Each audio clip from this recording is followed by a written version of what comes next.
I'll fade away and classify myself as obsolete. Obsolete. Okay, what's up TNA fans? I knew you'd come. I am really late with uploading this video because I should have done this like last Friday, but I was so busy with myself watching Netflix and reading books because I recently bought like 5 series of the Percy Jackson books, so I'm busy with that. But anyways, TNA has been doing really well lately, haven't they? It's like straight months now, I think 4 months, ever since this whole Broken Matt Hardy thing. Ever since that point on, the shows have been really good, in my opinion, especially with Billy Corgan now being involved and him being named as president. I don't know if he's like legit the president, if he like literally owns the company, because nothing of that has been said, where he bought the company or where the company is on his name, so I don't know, but it doesn't matter. Just his involvement alone did so many good things for the company, and that's good because that's what TNA needs right now.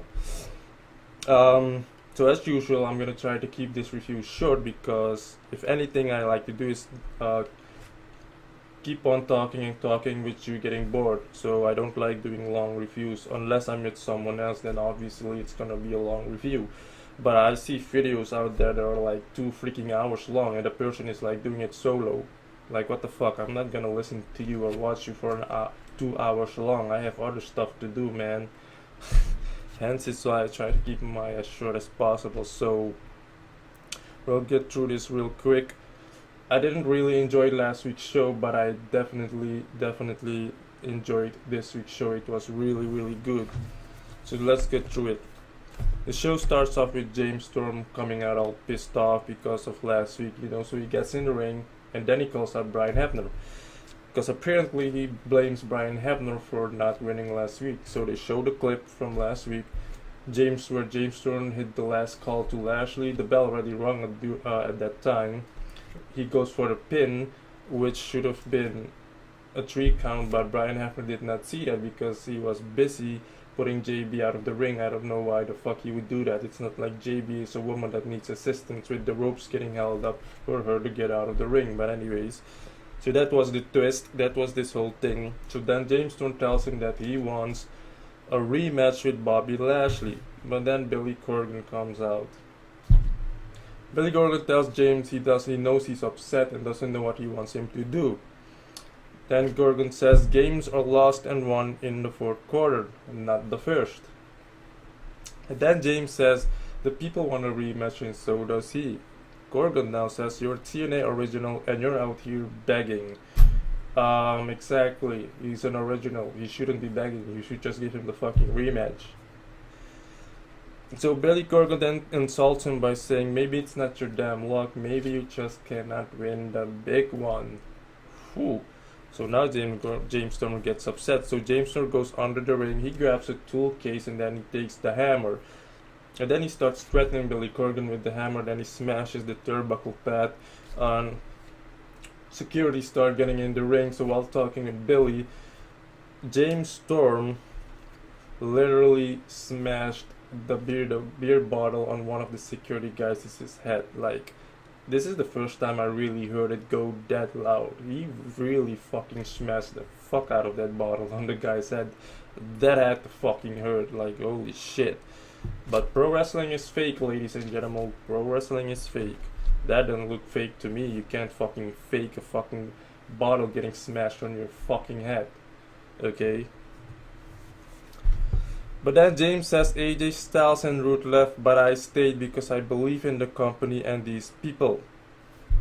James says he has beaten a lot of men in his life, but never got a chance to beat the hell out of a rock star. If our path ever crosses again, I'll be able to write that off my bucket list because I'm gonna smash your pumpkin. I love that fucking line. That was a great line. James Storm is so fucking good on a microphone and he's a good wrestler, and yet he's so underrated. Like, James Storm is to me the better cowboy in terms better cowboy than Shawn Michaels. Shawn Michaels is a better wrestler, but Shawn Michaels ain't no badass. Okay, James Storm is a legit badass of a cowboy, okay? And Shawn Michaels can't top that, alright? So while James Storm is walking out, Billy Corgan then tells it that he is suspended indefinitely, which is part of a storyline. Because there are people out there on social media that think this guy is going back to NXT because for some reason they think James Storm tweeted that he's done with the company. I don't know what the fuck was up with that, or people came up with that fucking idea.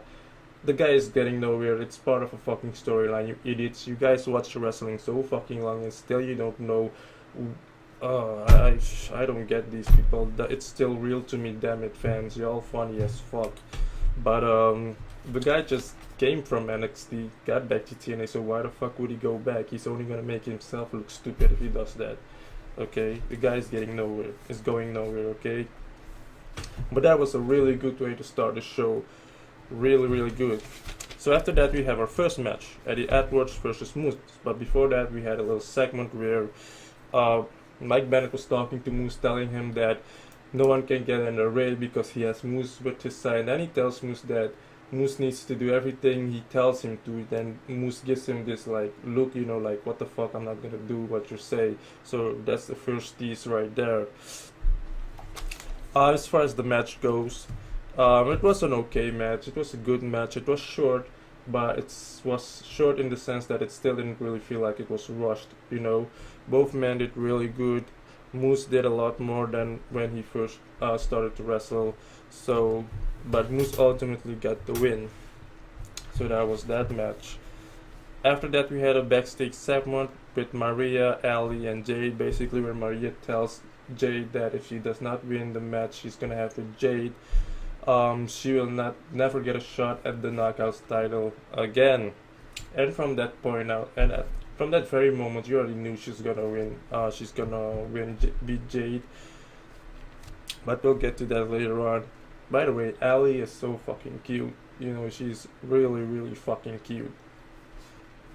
So there we have the match, Gail Kim versus Jade, which was probably, to me, the second best match in the show. This match was really good. This is exactly what I wanted to see. Still not everything, like literally everything from Jade I wanted to see, because she can do so much more, but she definitely did a few more things than what she usually did. Gail Kim, of course, we already knew she's a really good wrestler. She can work with everybody who she's wrestling with, so great. This was a really good fucking match. I really fucking enjoyed it, but there was no winner because Sienna later on attacked Gail Kim outside and did the AK-47 to her on the mat, and later on the silencer to Jade. So both got disqualified. Then Maria came out, tells Gail Kim that she lost and will never get a shot at the title again. And of course we know that that is bullshit, because this is just one way for this whole thing between Maria and Gail Kim to, you know, go on this feud. And one way or another, I still believe that it's gonna come down where Maria is going to have to wrestle. You know, it's just sooner or later. It just has to happen. You know, or else, because at this point right now, Maria is she's just nothing. You know, she's just eye candy, which I've been saying for quite some time now. At this point, like even Eva Marie is better than Maria right fucking now. Okay, so. Maria needs to stop this whole bullshit with her not wrestling or whatever the fuck, man. Even if it's just her getting beat the fuck about by Gail Kim, we just want to see you in that ring and wrestle. You know, it's just that fucking simple. But that was that. After that, we had a backstage segment with Lashley, DJC, Pepper Parks. I still can't remember the name TNA gave him, but I'm just going with Pepper Parks and Mandrews. Basically, just where Lashley tells the guys that the announcement he has is going to affect all of the guys in the X Division. And later on, we'll get to see what that is. After that, we had an in-ring segment which featured Drew Galloway and EC3. And if you've been watching my videos for quite some time now, then you will know that I am really, really fucking tired of this feud. Including the promos these guys has been cutting, because it's the same fucking shit week in, week out. You know, where they say the same thing, the other one is pissed off, then the other one blames the other one for losing, and blah, blah. That's how it keeps going on. So I'm really tired with this feud at this point on, you know, like, just get the fuck over with it. So after talking for a bit, EC3 decides to give Drew Galloway his shot, which, because he has been asking for one more match, so EC3 tells him, accepts his challenge. Then right after that, Aaron Rex came out. So after Aaron Rex, was talking a bit, he then said he had an idea. He talked to Impact Management, and he wants to see a clear-cut winner. He wants to make sure there is a clear-cut one, and then he tells them that they will have a special guest referee, and that happens to be Aaron Rex. And right at that point, at that moment, I was like, okay, this is the first time I'm actually looking forward to see another Drew Galloway and EC3 match, just because Aaron Rex is involved. So this should be a good one. I still have a feeling something's gonna go down, but we'll see.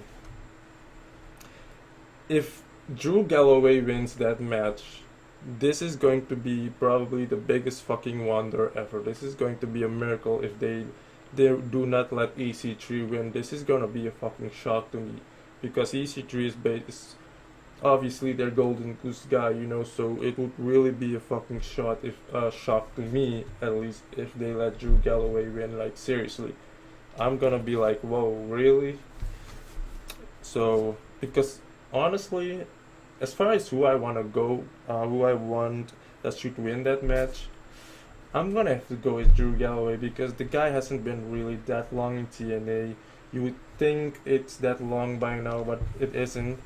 And he hasn't really, you know, had the opportunity. He held the title for like one time only, so, and EC3 held it like 2 times, I think.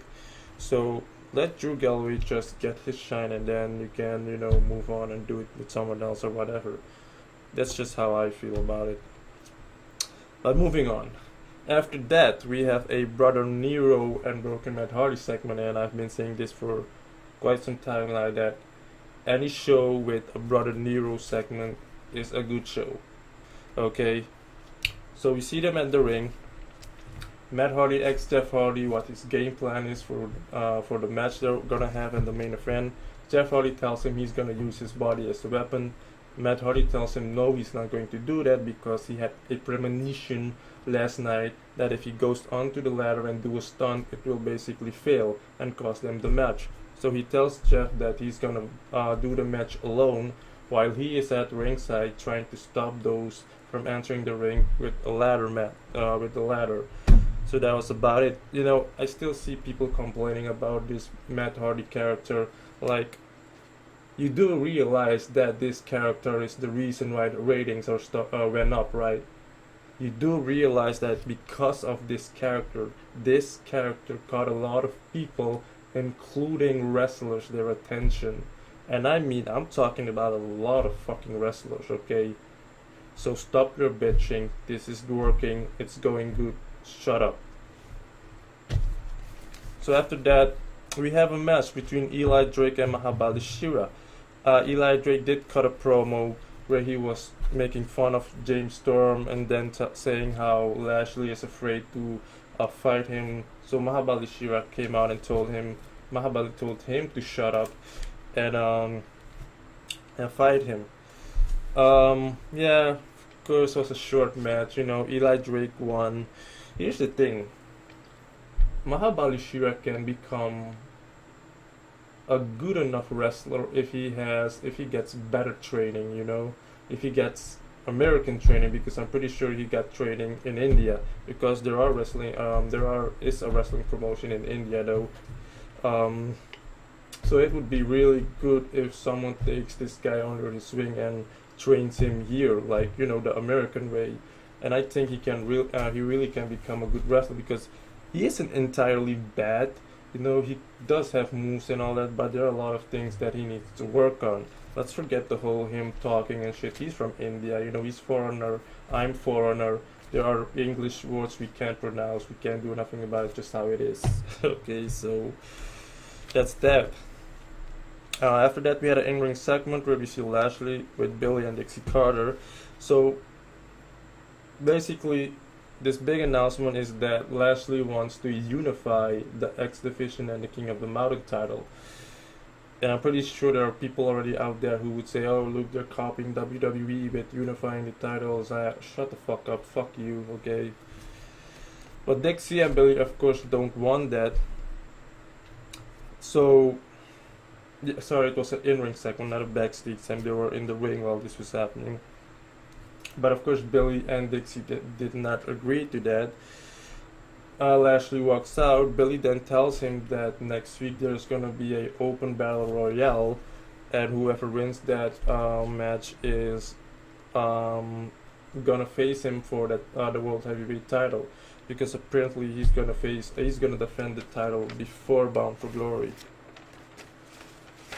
So that was that segment. But I was quick. I'm already at the main event. So we had the main event after that. Let me check. Did I do everything? It went so really quick. Yeah, that was everything. Wow. Okay. And then we have the main event. Romance, Tribunal, Helm's Dynasty, Andrew Everett, Trevor Lee, and the Hardys, Broken Matt Hardy and Brother Nero. To be honest with you, I couldn't really follow this match because it was so freaking chaotic. Like, everything was so fucking wild. You had Matt Hardy biting the guys from left to right. Jeff Hardy was outside of the ring this whole time, you know. It took a while before he was back in the ring wrestling. You also had Tribunal that was outside of the ring for a while. But I guess it was an okay match. I really couldn't invest in this match, to be honest. I mean, I did watch, but I was like, okay. You know, of course we had Andrew Everett doing a few of his stunts. Yeah, nothing really all that big happened in this match though, but that is one way to close the show. But the Hardys won, and I guess you could say it makes sense that these two broken characters, freaks, whatever you want to call them, are gonna face DK. You know, freak versus freak, so this should be really fucking interesting. I don't know if the match is already next week. Let me know in the comment section though, because I really don't know if it's next week. But I would really love it if they build up this match before they, you know, go directly to having them face the DK, you know, because I really want to see this feud and promo between DK and Broken Matt Hardy and Brother Nero, you know. Speaking of next week's looking to be another fucking good show with the matches that have been announced, so I'm definitely looking forward to that show. So that's basically about it, guys. I kept it short. Thank you for watching. I will see you next week. Hit the like button if you like my videos. Subscribe. I need a lot more subscribers, man, because actually, honestly, there's no point in doing all of this if I don't like have an audience, at least a small amount of audience. So I really like it if you like, you know, subscribe. But thank you for watching, and I will see you next week. And don't be broken, you know. You don't want to get any premonition, alright? And I'm having a premonition right now that next week's show is gonna be fucking top notch. See you next week.